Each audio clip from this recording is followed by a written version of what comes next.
سمجھدار تو وہ ہے جو آج کی آسانی کے بجائے کل کی پریشانی کی فکر ساتھ ساتھ کرتا رہے، اس کی نظر مستقبل پر ہو اور وہ مسلسل ایک ایسی پلاننگ میں رہے کہ کبھی بھی اس پہ موسم سخت ہو جائے، اس پہ زیادہ دھوپ پڑنے لگے، گرمی زیادہ ہو جائے تو وہ اس موسم کا مقابلہ آسانی سے کر سکے، اور یہی ایران کر رہا ہے امریکہ اور اسرائیل کے خلاف جنگ میں۔ میرا نام اظہر علی خان ہے اور آپ دیکھ رہے ہیں آج کی بات، اور آج میں آپ کو بتاؤں کہ ایران نے سیز فائر کے دوران جب حالت امن میں وہ قدرے کشیدگی کم تھی تو اس نے تیاری کی جنگ کے لیے، اور امریکی انٹیلیجنس کی رپورٹ نے خود امریکہ کے فوجی حکام میں کھلبلی مچا دی ہے اور انہیں پریشان کر دیا ہے اور انہیں سوچنے پر مجبور کر دیا ہے کہ ایران جو کہ آسان دشمن نہیں تھا اب پہلے سے زیادہ مشکل دشمن ثابت ہوگا آنے والے دنوں میں اگر اس پر امریکہ کی جانب سے دوبارہ جنگ مسلط کر دی جاتی ہے، کیونکہ ایران نے اس سیز فائر کے دوران جب وہ کسی درجے میں ایک امن کی حالت میں رہا، کچھ کشیدگی کم رہی،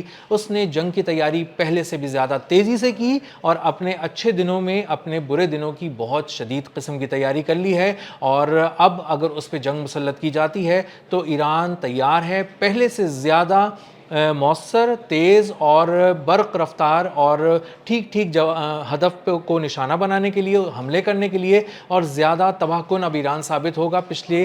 جنگ کی ایپیسوڈ کے مقابلے میں۔ اب ایران نے کیا یہ ہے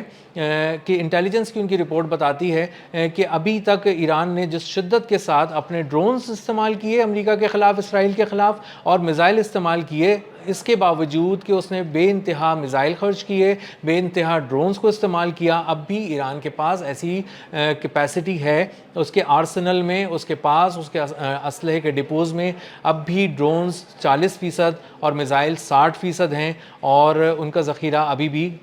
کم نہیں ہوا ہے، اور بلکہ اتنا ہے کہ اگر وہ خلیج فارس میں ایک جنگ لڑنے اب بھی چلا جائے تو وہ تیزی سے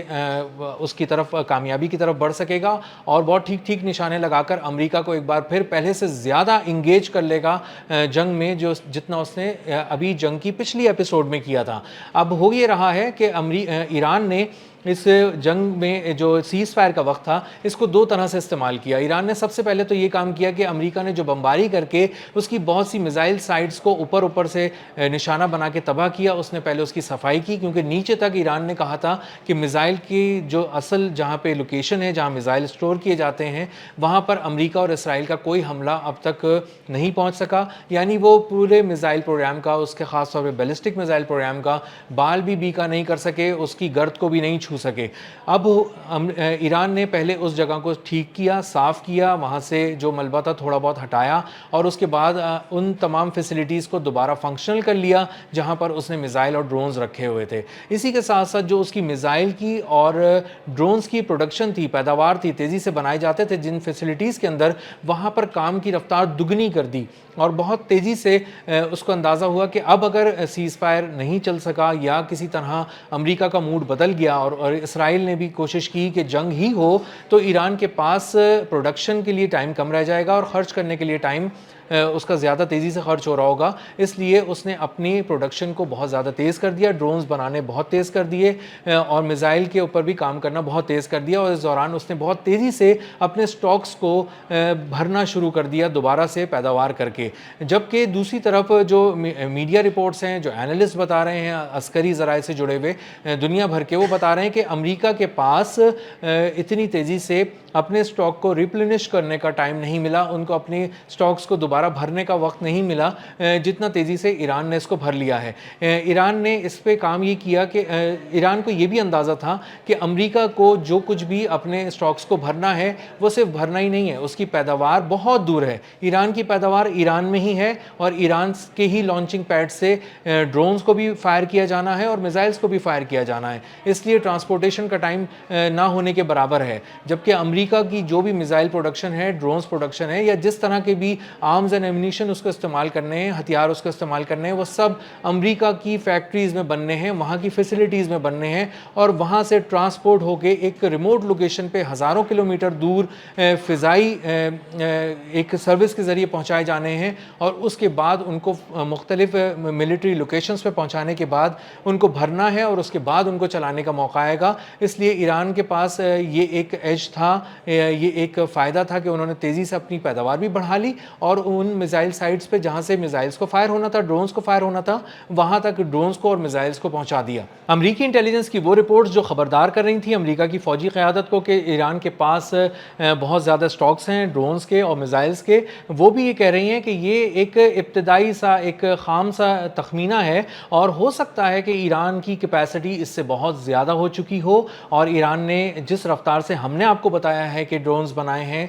میزائلز وغیرہ بنائے ہیں, مختلف ہتھیار بنائے ہیں, ہو سکتا ہے کہ اس کی رفتار پہلے سے کہیں زیادہ ہو. لہٰذا اب کہا یہ جا رہا ہے کہ آبنائے ہرمز میں اگر کوئی جنگ چھڑتی ہے ایران اور امریکہ کی, تو ایران پہلے سے زیادہ تیز اور مؤثر وار کرے گا, اور اس کے وار بہت پریسیجن کے ساتھ ہوں گے, بہت ایکوریسی کے ساتھ ہوں گے, اور اب وہ آبنائے ہرمز کے آس پاس امریکہ کو اس قدر زیادہ انگیج کر سکتا ہے کہ نہ صرف وہ آبنائے ہرمز پہ انگیج کر سکتا ہے بلکہ خلیج فارس تھوڑا اس طرف اور خلیج عمان تھوڑا اس طرف, اور آبنائے ہرمز کے دونوں کناروں پر بھی اپنی جنگ کو